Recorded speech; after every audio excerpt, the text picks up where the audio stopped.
পাক জিজ্ঞেস করবেন, ও আমার বান্দারা, ও আমার জান্নাতি বান্দারা, আমি তোমাদেরকে যে সব ওয়াদা করেছিলাম সেই ওয়াদা মতো সব পাইছো কিনা?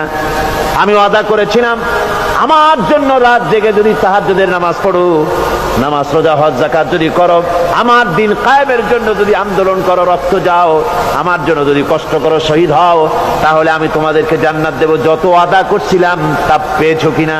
জান্নাতীরা বলবে ক্বালু নাআম, সব পেয়েছি, সব নিয়ামত পেয়েছি। আল্লাহ বলেন সব পাও নাই, ওয়ালাদাইনা মাজিদ, আমার কাছে আরো বেশি আছে, আমার কাছে আরো বেশি আছে, সব পাও নাই। জান্নাতীরা বসে থাকবেন, বুঝতে পারবেন না, এত নিয়ামত পেয়েছি, আল্লাহর কাছে আরো আছে। আল্লাহর নবী তখন মুখ খুলবেন, নবীজি বলবেন রব্বুল আলামিন